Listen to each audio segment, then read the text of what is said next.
big government operation that regulates more aspects of our daily lives, increases our tax burden, spends more, borrows more, and jeopardizes our children's future, and will make all of us more dependent on government for our survival than the hard work, self-reliance, independence, ingenuity that built this great nation and has sustained it through the years.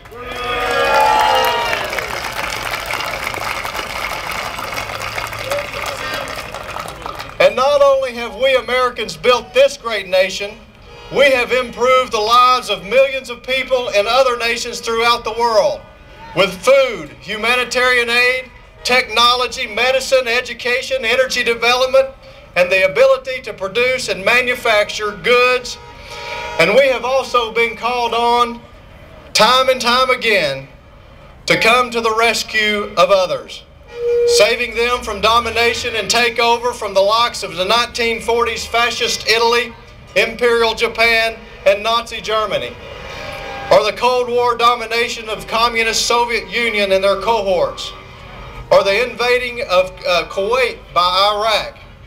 And now we are called upon to defend ourselves from terrorist groups who have vowed to destroy and kill freedom-loving people all over the world.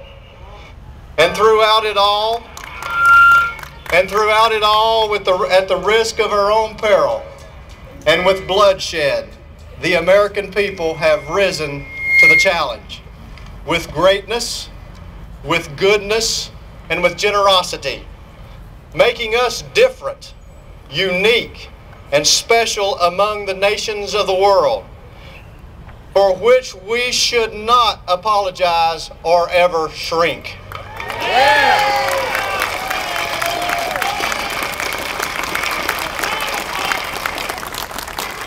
So today, having leaders apologizing to Europe for being American, and having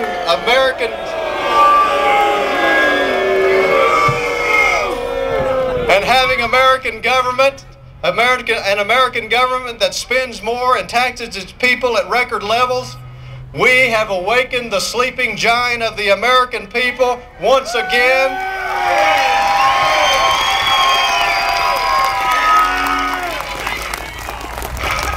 And joined together in a 21st century Tea Party consisting of real people from all walks of life who feel they are taxed enough already and preparing to take our government back.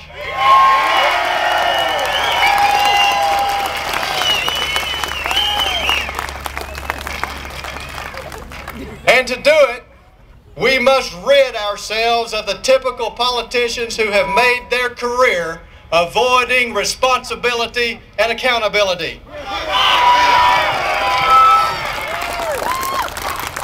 They believe they owe more to elite party insiders, Wall Street special interests, lobbyists, and big dollar donors than to those of us they were sent to represent and serve. And these politicians come through the ranks of political party patronage and learn early that to get along, they must go along. Not to ask questions, not to rock the boat, and to toe the party line. These typical politicians, when faced with difficult questions on the economy and dangers of spending beyond their means, have sided with their Wall Street special interests, the K Street lobbyists, voting for bailouts and bonuses for everybody but the hard-working American taxpayer who is left to foot the bill. And if you ask these typical politicians who is responsible, as would be typical Democrats blame Republicans and typical Republicans blame Democrats. With the plain truth being that typical politicians from both parties share the blame and are responsible for the shape we're in today.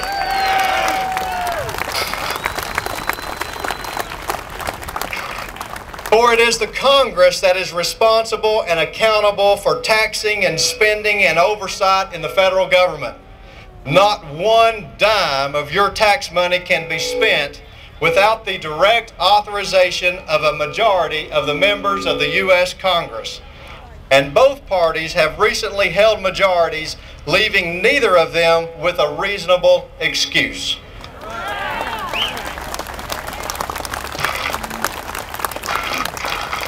So today, if you believe as I do that our spending is too high, that our taxes are too high, and that government regulation is too great, the responsibility of that lies with the members of Congress who have approved budgets and spending measures for years that they haven't even read. And they confessed it recently on the news. And by doing so, they have failed all of us. And where is the money going to come from to cover the cost?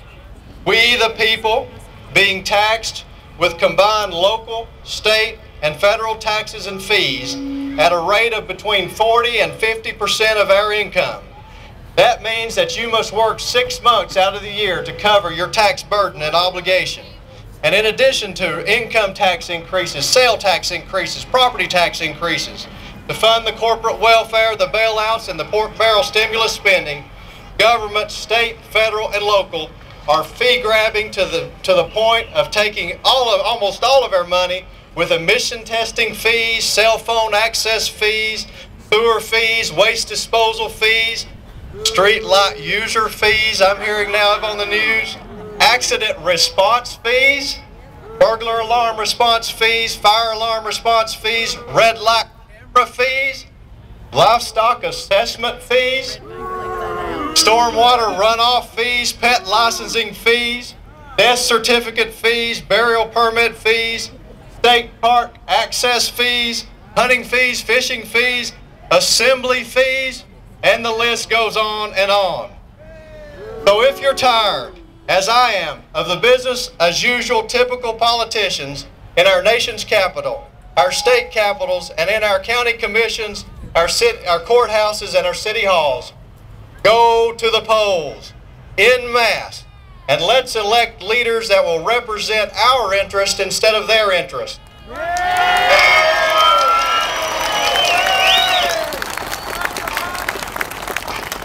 Let's elect everyday citizens who come from different walks of life, struggle to earn a decent living, pay for their child's education, and to afford the rising cost of health care, and to be able to pay our mortgage.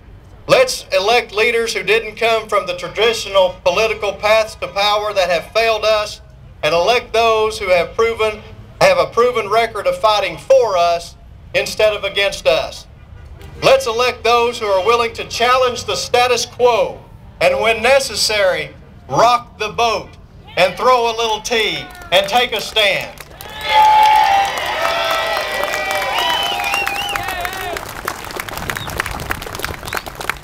Now you've heard the critics, and I've heard the critics, the typical pundits and politicians who believe that they know it all and that they know best and that they don't have to listen to those of us they consider uninformed and not enlightened or not smart enough to solve the nation's problems.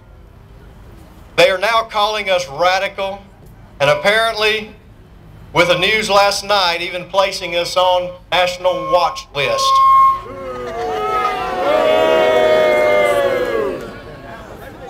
Well, I would just remind those folks and critics that our Tea Party assembly that despite what you may think, our government and those elected to represent us derive their authority only from the consent of the governed. And government at all levels remains, as Abraham Lincoln has said, of the people, by the people, and for the people.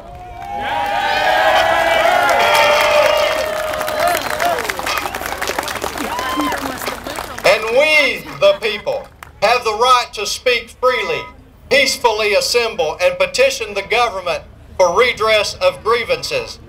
And if that makes us radical, then so be it. So to the typical politicians who have so far refused to take us seriously and take seriously the fact that government is too large and has grown beyond the bounds of our U.S. Constitution, our state constitutions, our city and county charters, and have chosen to stay at home instead of come and join us, just keep thinking that we, the people, don't matter, and in the next election, we will show you we do. thank you for having us. Thank you for having the fortitude